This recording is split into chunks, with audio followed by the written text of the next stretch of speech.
We will now discuss the concept of pressure, something that we hear in our everyday life. We talk about water pressure, tire pressure, air pressure. The meteorologist talks about low pressure regions, high pressure regions. We hear about pressure almost every day. What is pressure? Well, the basic meaning of pressure is force per unit area. Pressure is defined as force per unit area. Now, this is the way we define pressure. Pressure is defined as the normal force per unit area. Force applied at right angles to a unit area. So, how do we measure it? Pressure is normal force divided by the area. So what is the unit for measuring pressure? The unit for measuring pressure is Newton per meter squared, and a Newton per meter squared is called a Pascal, and we will write it using uppercase P and lowercase a. Pressure is measured in a unit called Pascal, and it is equal to Newton per meter squared. Now, if the force F is not at right angles to the surface on which it is acting, then pressure is calculated using the normal component of that force. In other words, if the force is at an angle like this, you need to take the component that is at right angles to the surface for the calculation of the pressure. If we have a force F that makes an angle theta with the surface here, then the horizontal component is F cos theta, and the vertical component that is at right angles to the surface is F sine theta. It is this F sine theta that contributes to the pressure on that surface. So in that case we will say pressure equal to F sine theta divided by A. So pressure is calculated as the force at right angles to a given area divided by that area. So if I now want to calculate the total force on a given area, all I need to do is multiply the pressure with the area. Pressure multiplied by the area will give you a measure of the total force on a given surface of area A, and the total force acting on a surface is very often referred to as the thrust on that surface.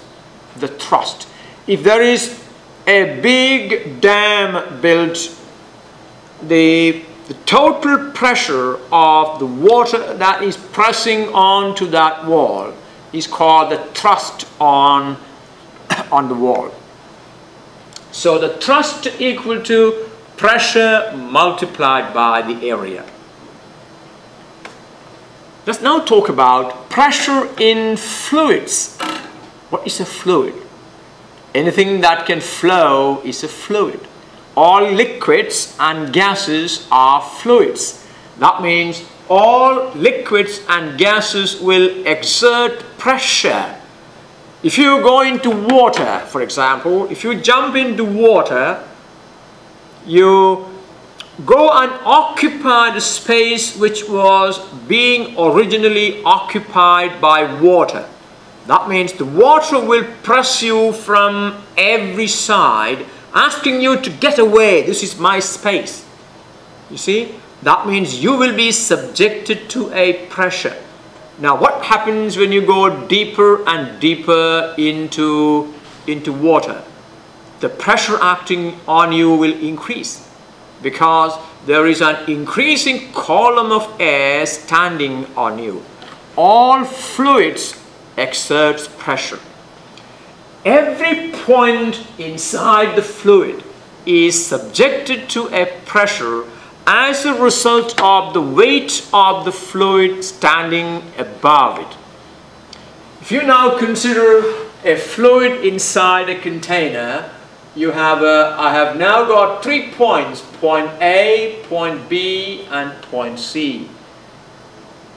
Now, at all these points, there is pressure. Now, which of these points has a greater pressure? At C, we have a column of fluid which is higher than at A and B. Therefore, pressure at C is greater than pressure at A or B.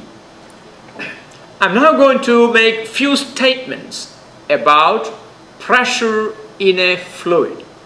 The first statement is, a fluid exerts pressure in all directions. How do you know if a fluid exerts pressure in all directions? If you blow a balloon, the inside the balloon is filled with air. Air is a fluid. And why is the balloon then blown up? It is because the air inside exerts a pressure. It exerts pressure in all directions. If you make a small hole on the balloon, you can see air will rush out of that hole. The air is trying to get out of the balloon from all over the balloon. That means the air is hitting the balloon all over, and that will cause a pressure. A fluid exerts pressure in all directions. Pressure at C inside the fluid, at point C inside the fluid, it exerts pressure upward, it exerts pressure downward, it exerts pressure to the right and to the left. So a fluid exerts pressure in all directions. Statement number 2, the pressure exerted by a fluid at a point is the same in all directions. The pressure exerted up equal to the pressure exerted down, equal to the pressure exerted to the left, equal to the pressure exerted to the right. So at point C, the pressure exerted is the same upward, downward, and sideways. If you take any point inside a fluid, the pressure exerted by that point fluid is the same in all directions. Statement number 3. Pressure exerted by a fluid at any point on the same horizontal surface is the same. Now, if you consider points A and B, points A and B are on the same horizontal surface. That means pressure at A is the same as the pressure at B. Pressure exerted by a fluid on the same horizontal surface.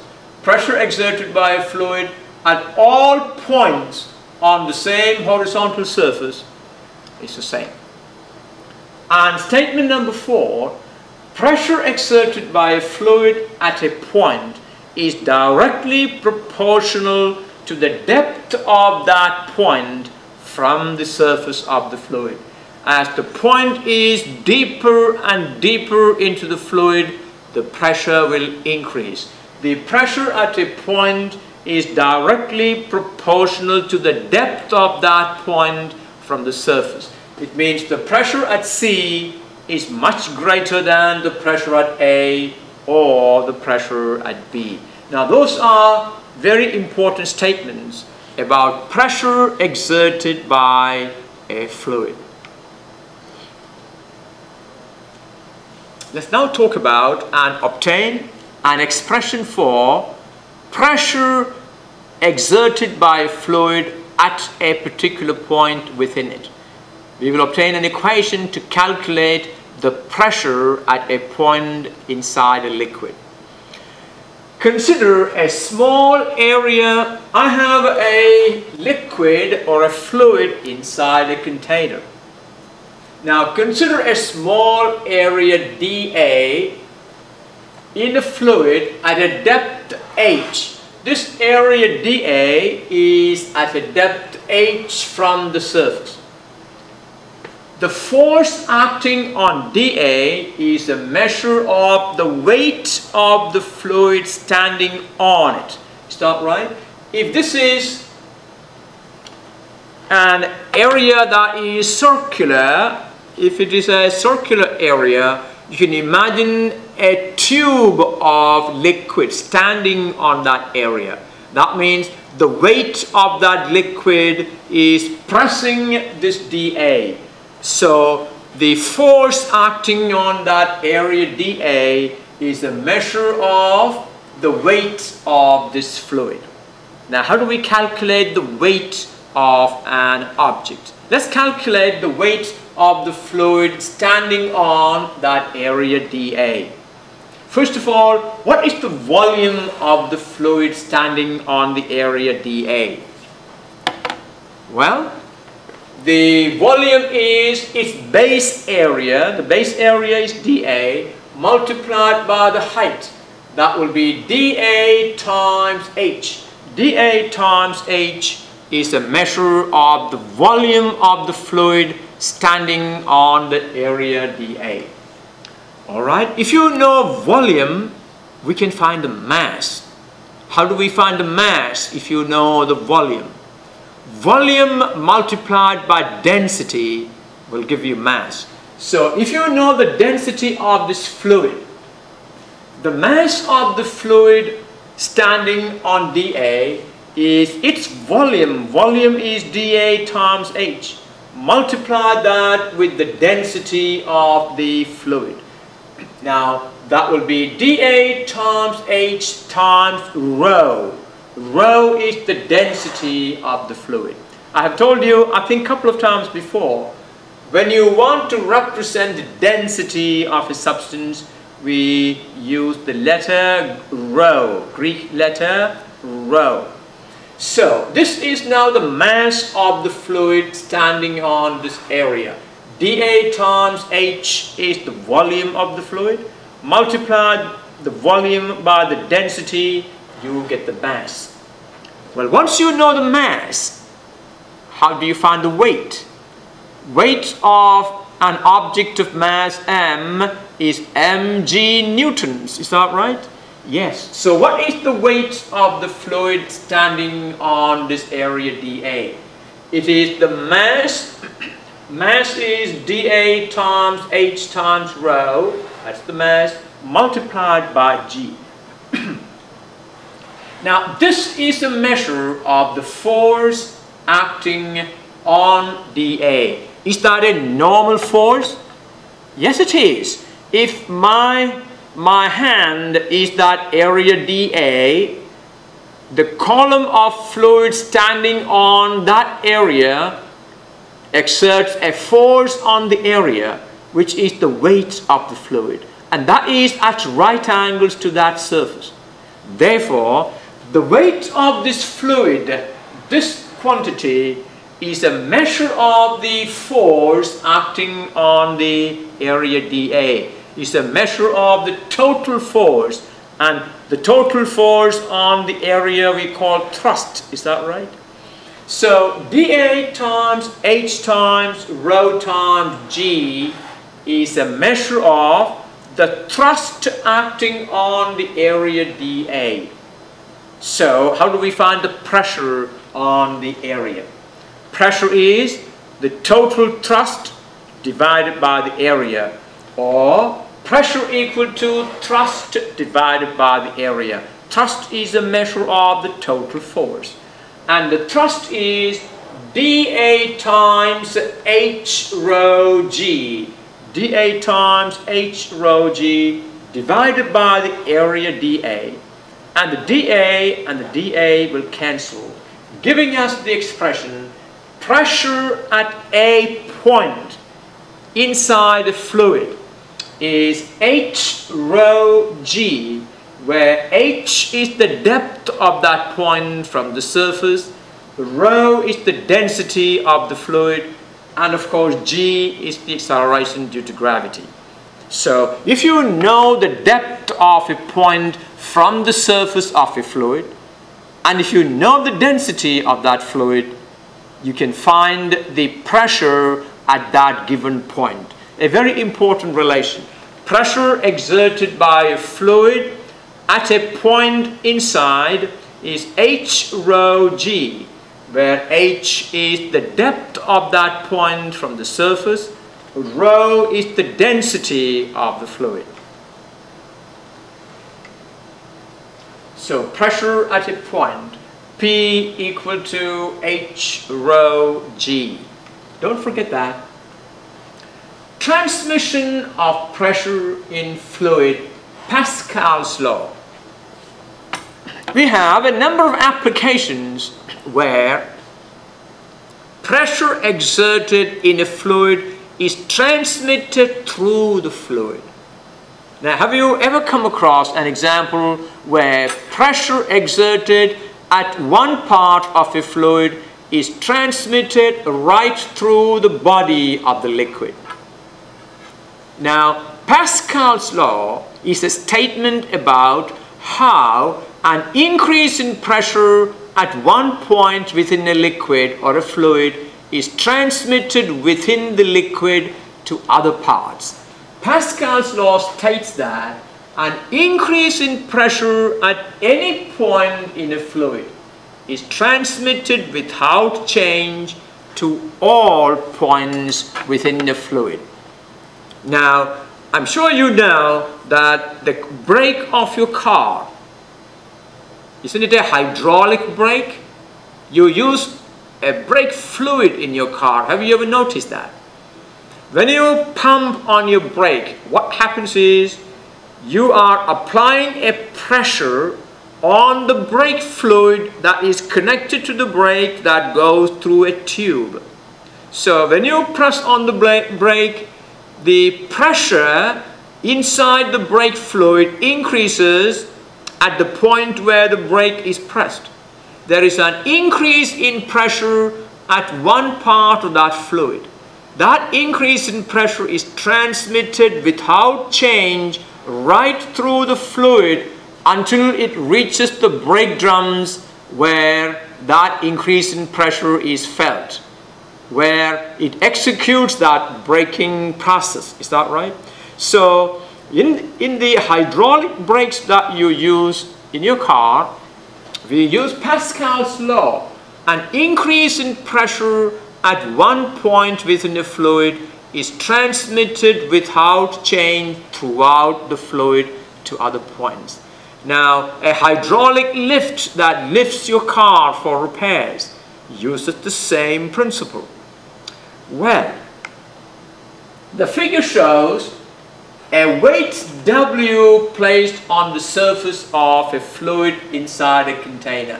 Now, when you place a weight on the surface of a fluid, that will cause an increase in pressure at points that are close to that weight. Is that right? The weight causes an increase in pressure at points immediately in contact with the weight.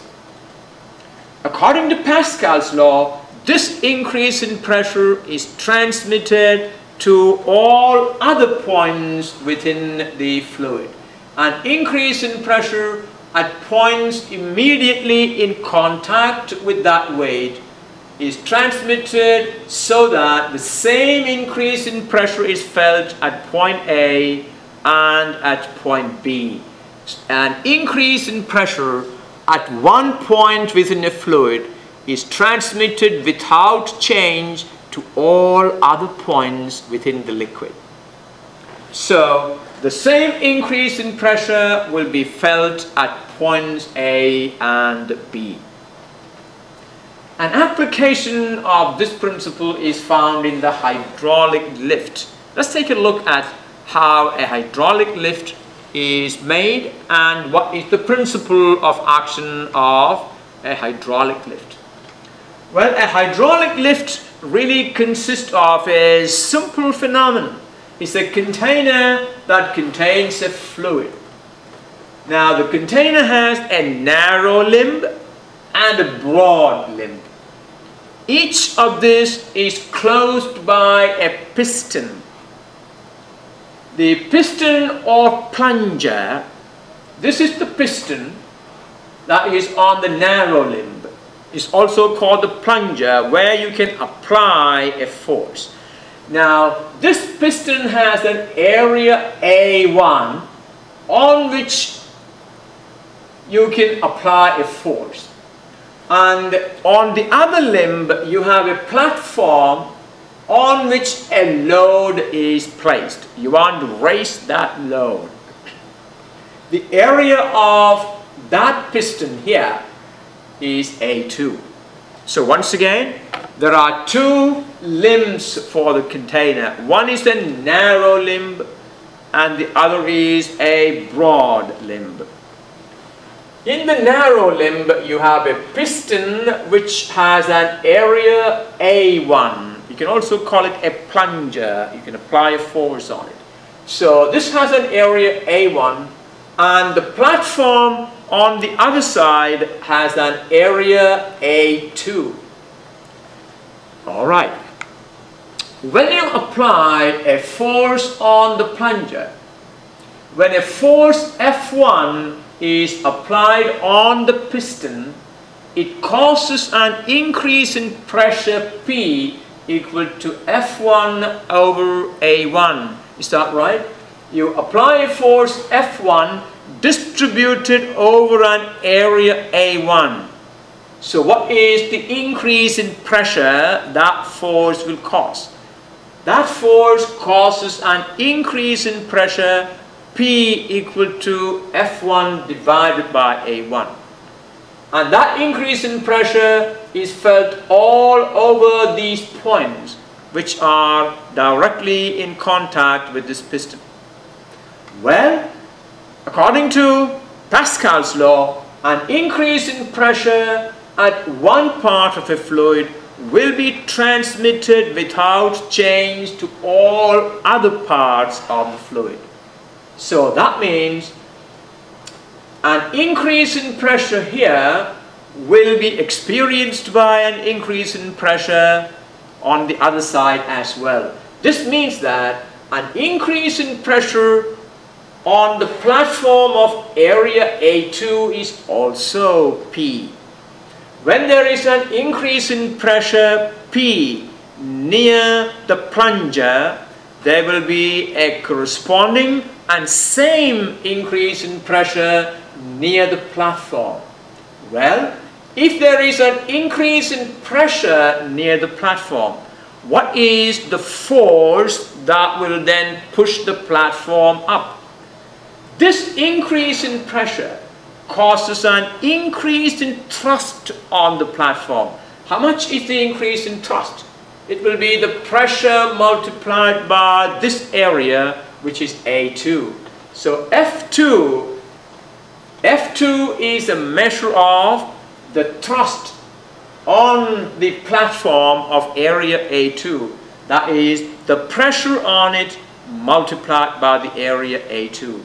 This is at the increase in pressure on it multiplied by the area A2. And that gives the increase in thrust on that platform. Now that will be, if you now replace this P, remember P equal to F1 over A1. So if you replace this P by F1 over A1, we get F2 equal to F1 over A1 times A2.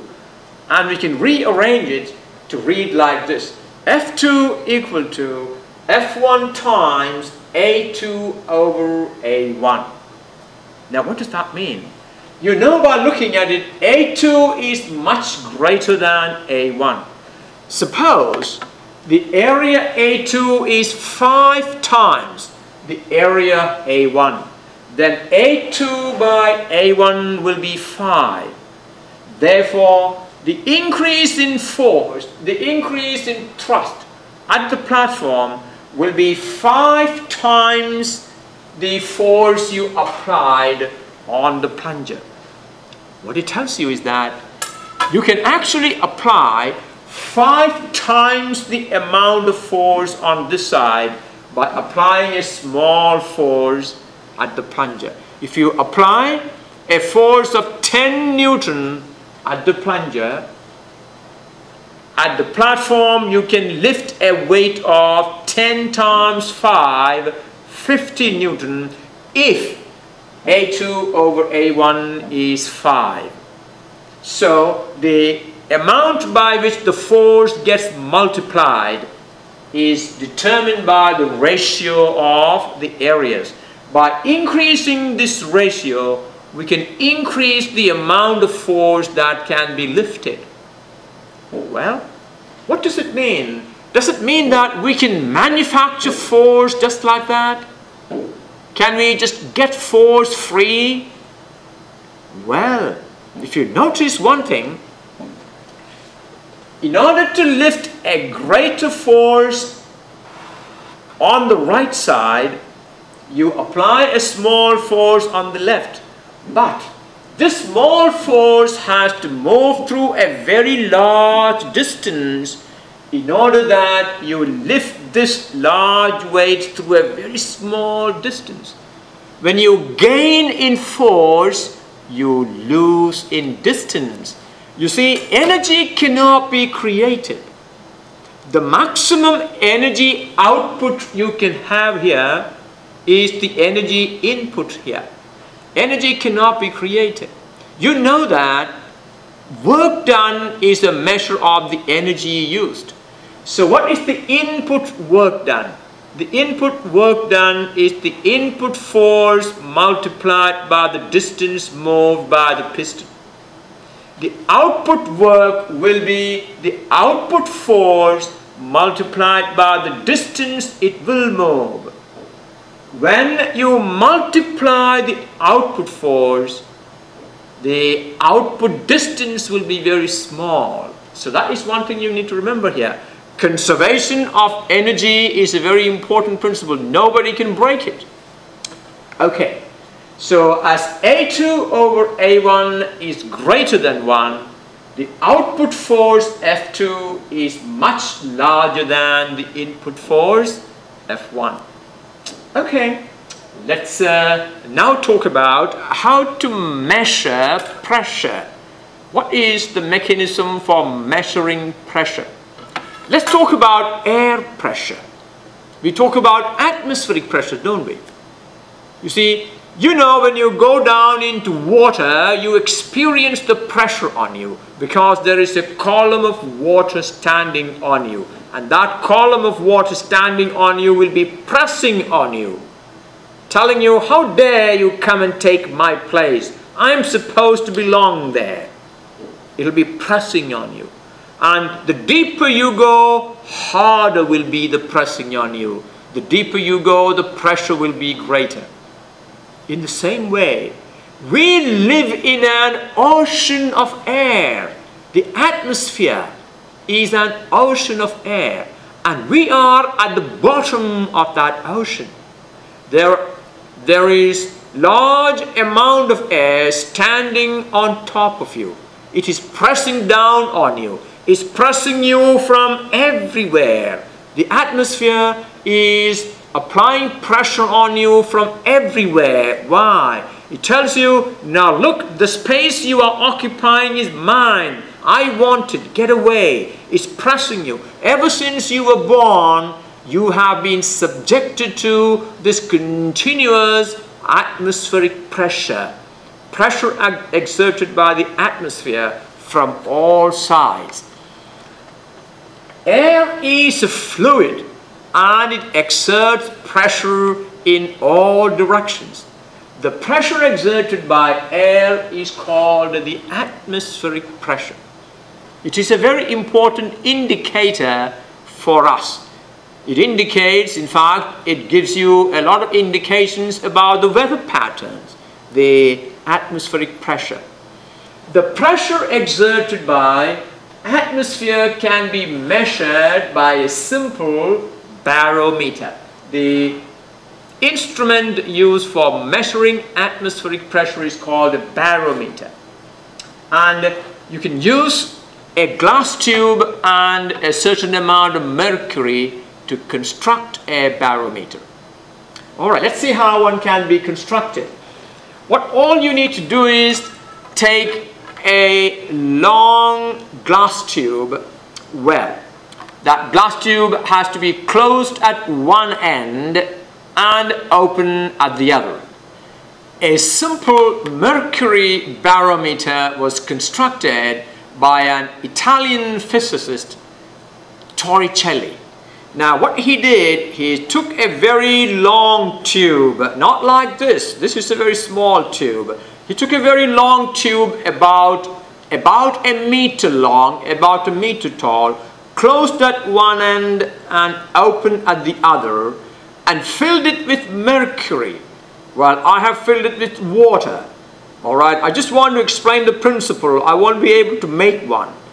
Now, then what he did, he closed this open end with his thumb like this and inverted it into a dish of mercury. Here, this is a dish of water like this. And now, what he noticed is, can you see here, there is a column of water standing here. Can you see that? There's a column of water standing there. Now, what is it that makes that column of water stand there? Well, there is something that is supporting it there. What is that something that's supported there? You know that the pressure exerted at any point on the same horizontal surface is the same. Is that right? Now, if you take points on the surface of water, what is the pressure on the surface of water? The pressure at any point on the surface of this water is the atmospheric pressure. And what is the pressure at any point at the same level inside the tube? It is the pressure exerted by this column of water. Now, therefore, is it reasonable for us to say that the pressure outside, which is atmospheric pressure, is equal to the pressure exerted by this column of water? Well, in this case, this is a mock example. This is not the real thing. Is that right? If the real thing, the water will not fall at all from here. Okay, let's now take a look at what Torricelli did. Now, I need to close it before taking out, otherwise the water will overflow here. Okay, let's see what Torricelli. Well, this is the arrangement, the experimental arrangement used by Torricelli. He took a very long tube, closed at one end and open at the other, filled it with mercury, then closed the open end with the thumb, inverted the tube and inserted it into a dish of mercury. And what is the observation? What is the observation here? He found that a column of mercury was standing inside the tube, and he tested the space above it. It was found to be a vacuum. How do you explain the column of mercury standing in the tube? Now, he noticed that whenever he did this experiment, the length of the air column or the height of the mercury that is standing in the tube is about 760 millimeters when the experiment is done at sea level. It doesn't change. Well, what does that mean? The space above the mercury in there is a vacuum. Now, what does that mean? We talked about this. Now, why doesn't the column of mercury in the tube fall further? Why doesn't it fall further? If you can explain that to me using the example I showed you. Now, consider points A and B. This is point A and this is point B. Now, the point A is outside that tube, point B is inside the tube. And you notice that A and B are on the same horizontal surface. it means the pressure at A equal to the pressure at B. Is that right? Okay, so the pressure at A is the atmospheric pressure. Pressure at A is due to the air, due to the big column of air standing on top of it. And pressure at B, because there is no air above the mercury, pressure at B is purely due to the weight of mercury standing on it. So what conclusion can we take?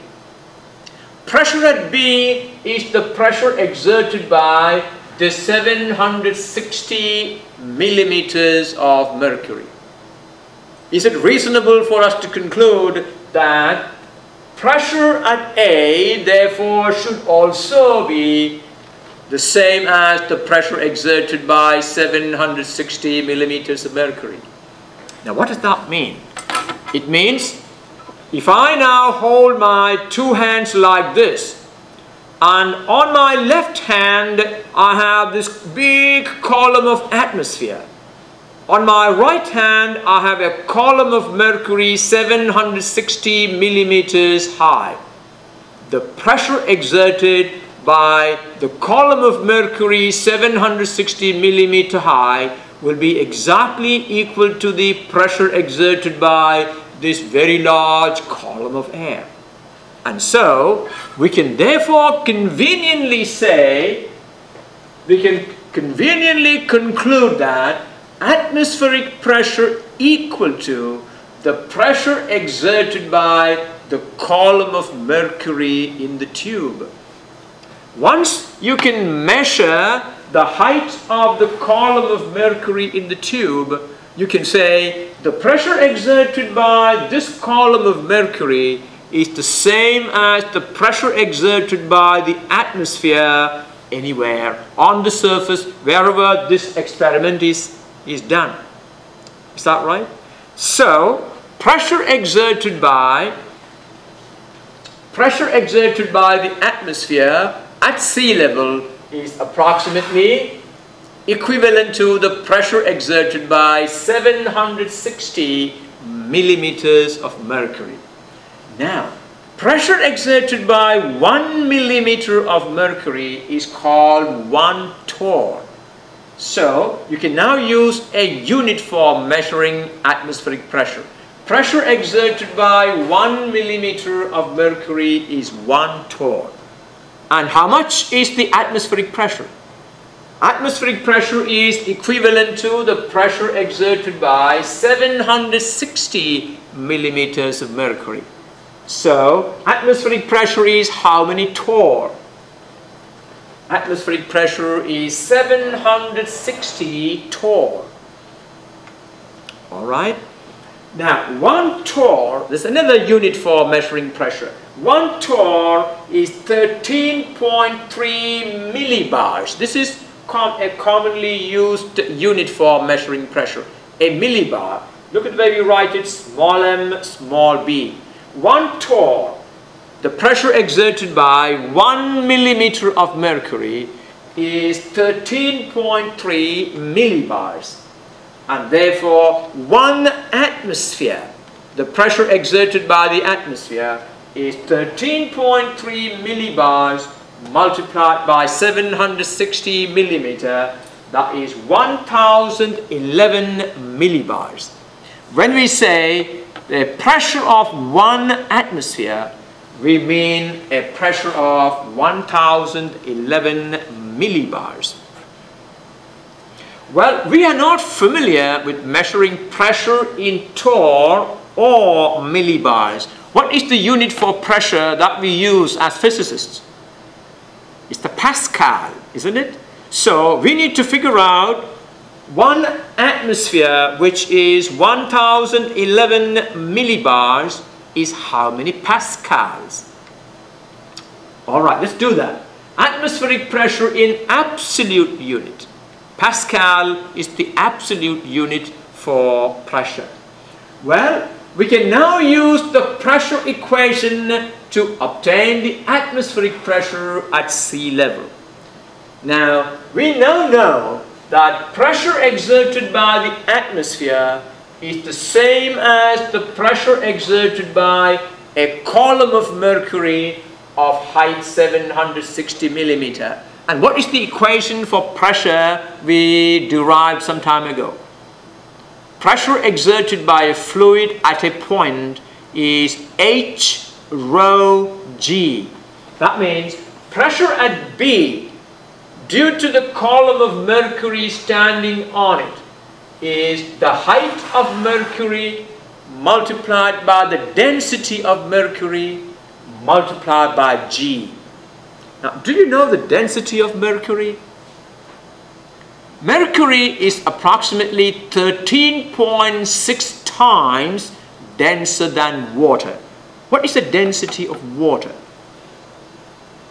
Density of water is 1 kilogram per liter, which is 1,000 kilogram per meter cube. If you take a container which is 1 meter long, 1 meter wide and 1 meter tall, the mass of water that container will hold is 1,000 kilogram. So density of water is 1,000 kilogram per meter cube. And mercury is 13.6 times denser than water. So what is the density of mercury? It is 13,600 kilogram per meter cube. And now, did anybody ask me while you were listening to the lecture, why did Torricelli use mercury, such a poisonous substance, for this experiment? Why couldn't he use water? Now, do you have an answer for this? Why did Torricelli use mercury and not water? Well, in order to balance the atmospheric pressure, what is the height of mercury that balances the atmospheric pressure? It is 760 millimeter. If you, instead of mercury, if you use water, what will be the height of water that will balance the atmospheric pressure? It will be 760 times 13.6. It will be approximately 10 meters. Torricelli had to use a tube of approximately 10 meters. Well, is it possible to hold an experiment with such a tube? It's not practicable. Mercury is the most practical substance for this experiment because of its high density. Okay, now pressure exerted by a fluid at a point is H rho G, where H is the height of the fluid standing at that point, rho is the density of that fluid, and G is the acceleration due to gravity. The density of mercury, rho mercury, is 13,600 kilogram per meter cube. Therefore, what is the pressure exerted by 760 millimeters of mercury? Remember, 760 millimeter is 0.76 meter. So, what is the pressure exerted by 0.76 meter of water? H is 0.76 meter. Density of mercury is 13,600 kilogram per meter cube. And G is 9.8. That is 1.01 times 10 to the power 5 Pascal. This much is the pressure exerted by the atmosphere, and we call it 1 atmosphere. A pressure of 1 atmosphere is 1.01 times 10 to the power 5 Pascal. We will use this value very often in physics too, so keep track of this value. 1 atmospheric pressure in absolute unit is 1.01 times 10 to the power 5 Pascal. Alright? Let me ask you, how many millibars are these? Well, we talked about it. 1 atmosphere is 1011 millibars. And so, if I ask you, 1 millibar is how many Pascal? It is approximately 1000 Pascal. Well, work it out on your own.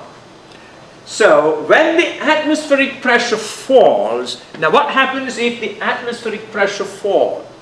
If the atmospheric pressure falls, the level of mercury will also fall correspondingly, because the pressure at A will be always equal to the pressure at B.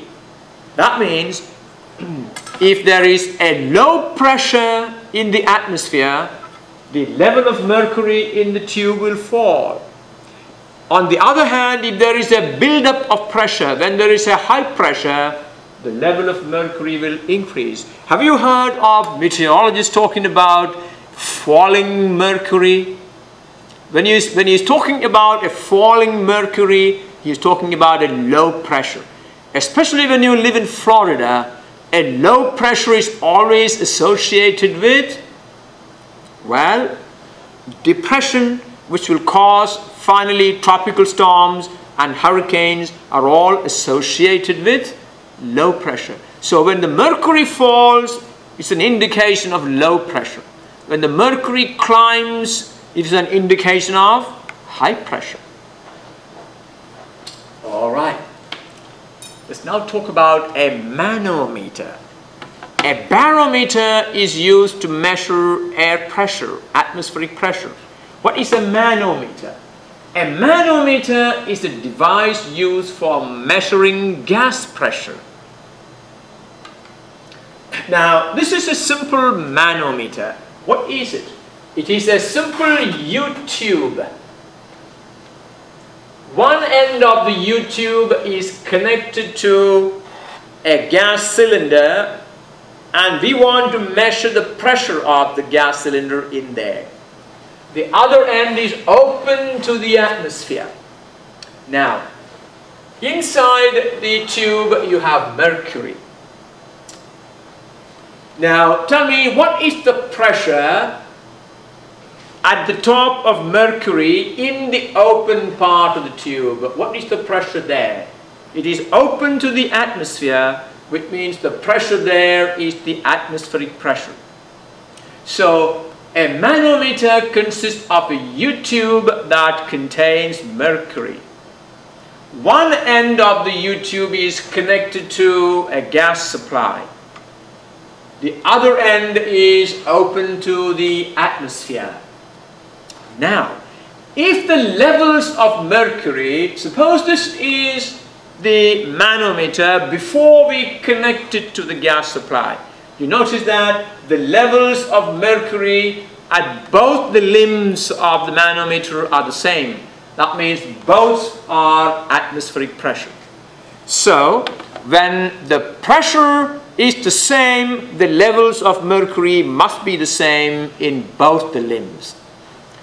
If the level of mercury in the limb connected to the gas is lower, suppose this is the end connected to the gas supply, and that the level of mercury there is lower. What does that indicate? It indicates that the pressure of the gas in the cylinder is greater than the atmospheric pressure, because the pressure inside the open tube will be the atmospheric pressure. Now, can you measure this pressure? How much is this pressure? You know that the atmospheric pressure is the same as 760 millimeters of mercury. Pressure exerted by 760 millimeters of mercury. The pressure at C, this is the point C. You know that the pressure at C is the same as the pressure at B, the same horizontal surface. And what is the pressure at B? Pressure at B is the pressure at A plus the pressure exerted by this much column of mercury. Now, this much column of mercury has a height h. Therefore, we can say the pressure at B is atmospheric pressure, which is the pressure at A, plus the pressure due to H centimeter or millimeters of mercury. Is that right? So the gas pressure now equal to atmospheric pressure plus pressure of H millimeters of mercury. So you can measure the pressure of the gas supply straight away like that. On the other hand, if the level of mercury in the limb connected to the gas is higher, like this, what does that indicate? Well, the pressure on the surface which is open to the atmosphere is atmospheric pressure. Pressure at A is the atmospheric pressure. Therefore, pressure at C will be less than the atmospheric pressure. Is that right? That's the reason why it is higher. Less by how much? Less by the pressure exerted by this H millimeters of mercury. So gas pressure now is atmospheric pressure minus the pressure exerted by this H millimeters of mercury. Now, depending on the level difference between the mercury in both limbs, we can calculate the pressure of the gas supply. And this is a very useful way of measuring pressure. Alright, let's do a small problem. A 75 kilogram athlete does a single handstand. Have you ever done that? A single handstand. Balance all your weight on one hand. Well, I don't want to show this to you because I might fall and disturb your mood for studies. So, just imagine. If you stand on one hand, that means the whole of your weight is going to be distributed over the area of your palm. Is that right? That's what happens. So, the normal force on the floor will be your weight. And what is the weight? Your mass. You are a 75 kilogram athlete and your weight will be 75 kilogram times 9.8. That is 735 Newton. And this weight, this force is distributed over this area, 125 centimeters squared. Can you convert that to meter squared? How do you convert centimeter squared to meter squared? Well, 1 square meter contains 10 to the power of 4 square centimeter. So to convert square centimeter to meter squared, multiplied by 10 to the power of negative 4. Area of the surface is 125 centimeter squared.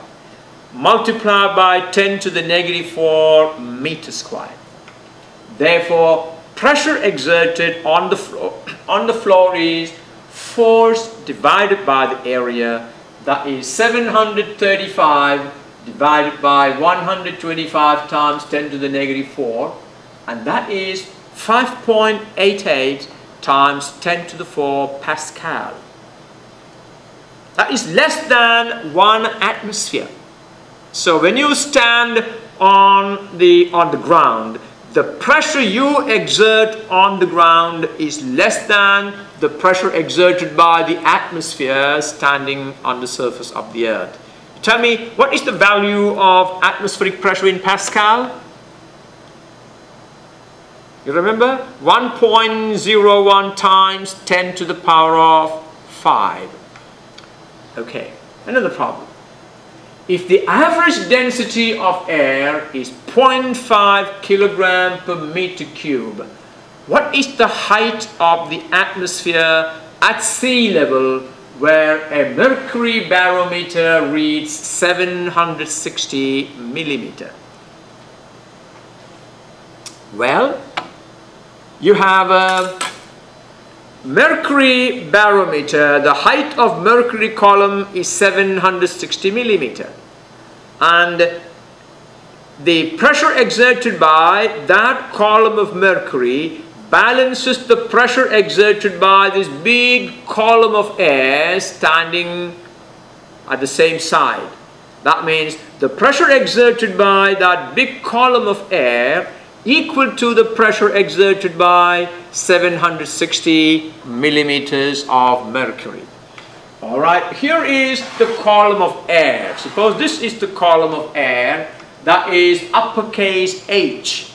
Now tell me, what is the equation for pressure? What is the equation for pressure? Pressure exerted by a fluid is H rho G. So pressure exerted by the atmosphere at a point at the surface is the height of the atmosphere, that is H, times rho, density of air. The fluid here is air, times G. So pressure exerted by the atmosphere will be the height of air times the density of air multiplied by G. And that will be exactly equal to the height of mercury times density of mercury times G. Alright? If the height of the atmosphere is uppercase H meter above the sea level, the pressure exerted by this H meter of air is given by pressure exerted by air equal to H rho G, height of air multiplied by density of air times G. And that will be H we don't know, the density I gave you, an average density. Well, the density of air at sea level is approximately 1.29 kilogram per meter cube. But as you go higher and higher, air will become less and less denser. So I have just taken a ballpark value. Let's 0.5 kilogram per meter cube is the average density over the height of the atmosphere. So H multiplied by density of air times G, 9.8 meter per second squared, and that is equal to 4.9 H Pascal, where H we don't know.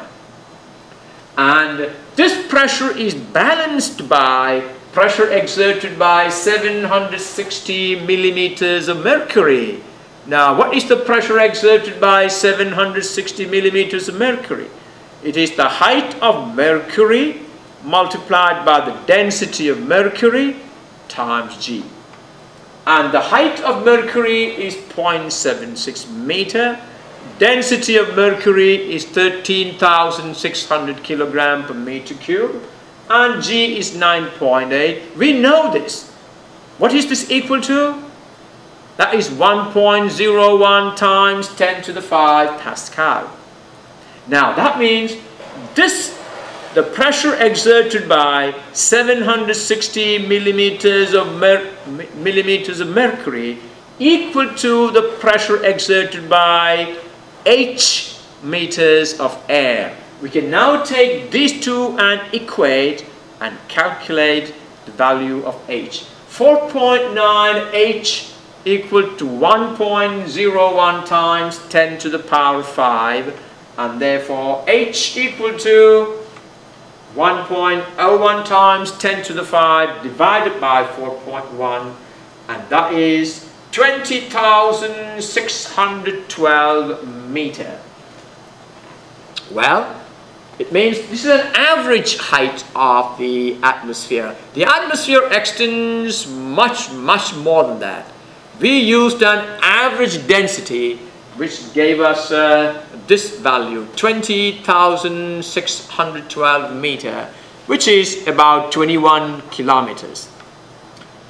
Alright, another one. If a mercury barometer reads 700 millimeter on top of a mountain, what is the height of the mountain, assuming that the density of air remains a constant throughout the height and is equal to 1.29 kilogram per meter cube? Well, you know that as you go higher and higher, the pressure is going to fall. Why? You climb higher and higher, the height of the air column standing on you will be less and less. That means you go to the top of Mount Everest, the air pressure there will be very small, very low, because the column of air standing above that will be very small. Now, we climbed a mountain and we measured the pressure on top of that mountain. The column of mercury now stands at 700 millimeter. So how much is the fall in the mercury level? The mercury, the barometer reads 760 millimeters at sea level. When you took it to the top of the mountain, the level fell by 700 meter. Now, level fell by 60 millimeter. Now, the level of mercury fell by 60 millimeter because the height of air has been reduced by the height of the mountain. Is that right? The air column standing on the mountain is now less. Less by how much? Less by a height equal to the height of mountain. Alright, so how do we do this problem? The decrease in pressure on top of the mountain is 60 millimeters of mercury. From 760 millimeter on the sea level, when you took it to the mountain, the level fell to 700, means the decrease in pressure is equivalent to 60 pressure exerted by 60 millimeter of mercury. So, if you measure the pressure outside, that will be 760 millimeter, like this. The mercury will read here 760 millimeter. On top of the mountain, it reads 700 millimeter. That means the drop in mercury level is due to the fact that this column of air is no longer pressing on the barometer. So, if the height of the mountain is h, if I say the height of the mountain is h, then we can say that the pressure exerted by this 60 centimeters of mercury, which is the fall in the level, is the same as the pressure exerted by this height, h meters of air. Does it make sense? You see, the pressure shown by the barometer fell by this much because this much column of air is no longer there. That means the pressure exerted by this column of air equal to the pressure exerted by 60 millimeters of mercury. And that is what we're going to use to solve this problem. Alright. So if h is the height of the mountain, that's the height h, then pressure exerted by h meter of air equal to exactly the pressure exerted by 60 millimeter of mercury, which is 0.06 meter of mercury. Does it make sense? Pressure exerted by h meter of air equal to pressure exerted by 0.06 meter of mercury. That means, look at this, h rho air, h rho g for air equal to h rho g for mercury. Pressure exerted by h meters of air equal to pressure exerted by 0.06 meters of mercury. H times rho air times g equal to 0.06 times rho mercury times g. You can see 9.8 and 9.8 will cancel from either side. Therefore, H equal to 0.06 times the density of mercury divided by the density of air. So 1.29 H. Density of air is 1.29. 1.29 H equal to 0.06 times 13,600, because 9.8 got cancelled. Therefore, H equal to 0.06 times 13,600 divided by 1.29. That is 633 meter. It's not much of a mountain. It is more like a hill. Is that right? Yes. But all the same, it's an important way to solve these kind of problems. Another problem. Water is poured into one arm of an open U-tube containing mercury. What column of height of water will cause the mercury level in the other arm to rise 2.5 centimeter? Have you understood this question? There's a U-tube which contains mercury. Now that means the level of mercury on the left must be equal to the level of mercury on the right. And now you're going to pour water in one of the limbs, and the pressure of water will push the mercury level down on the left and push it up on the right. So the question is, what column, what height of water will cause the mercury level to rise in the other arm by 2.5 centimeter? Well, this is the mercury after the water has been poured into it. After water has been poured, remember, before the water is poured, the mercury will be, the level will be the same in both. After the water is poured, it pushed the mercury level on the left limb to A, and it pushed the level up on the other side. Let's now take 2 points A and B, which are on the same horizontal surface. Alright? Let x centimeter be the height of the water column. We need to find that x. That causes a rise in the mercury. Look at that. The rise in the mercury is 2.5 centimeter. So this is the level of mercury on the left. That means the rise of the mercury on the right is that 2.5 centimeter. Now, considering the same horizontal level AB, we have pressure at A must be equal to pressure at B. We know that. Pressure at A equal to pressure at B. But pressure at A is due to the column of water standing on it. Pressure at B is due to this column of mercury standing on it. Pressure exerted by x centimeter of water. You see, pressure at A is the pressure exerted by x centimeter of water. And pressure at B is the pressure exerted by 2.5 centimeter of mercury. So pressure exerted by x centimeter of water equal to pressure exerted by 2.5 centimeter of mercury. Can you rewrite this equation using the pressure equation? Pressure equal to H rho G.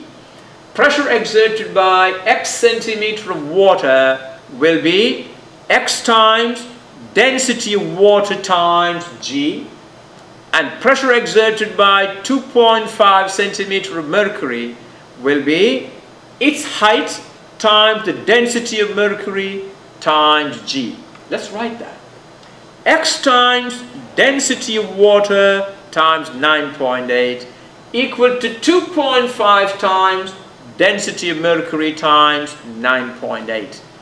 You probably will ask me, so far in all the problems I converted the height to meters. In this case, I left this in centimeters. We have been told that the height of mercury is 2.5 centimeter. Why did I leave it at that? Well, because if you use the height of mercury in centimeter, the calculated value of x also will be in centimeter. As long as the same quantity appears on both sides, the unit used on the right will be the unit used on the left. So we can use the same unit for water and mercury. What is the density of mercury? 13,600 kilogram per meter cube. What is the density of water? 1,000 kilogram per meter cube. And of course 9.8 will cancel. So x times 1,000 times 9.8 equal to 2.5 times 13,600 times 9.8. I don't know why I'm carrying this 9.8. I should have cancelled that long ago. Is that right? Okay. Therefore, x equal to, after cancelling the 9.8, x equal to 2.5 multiplied by 13,600 divided by 1,000. That is 34 centimeter. The height of water that will balance an increase in height of 2.5 centimeter of mercury is 34 centimeter.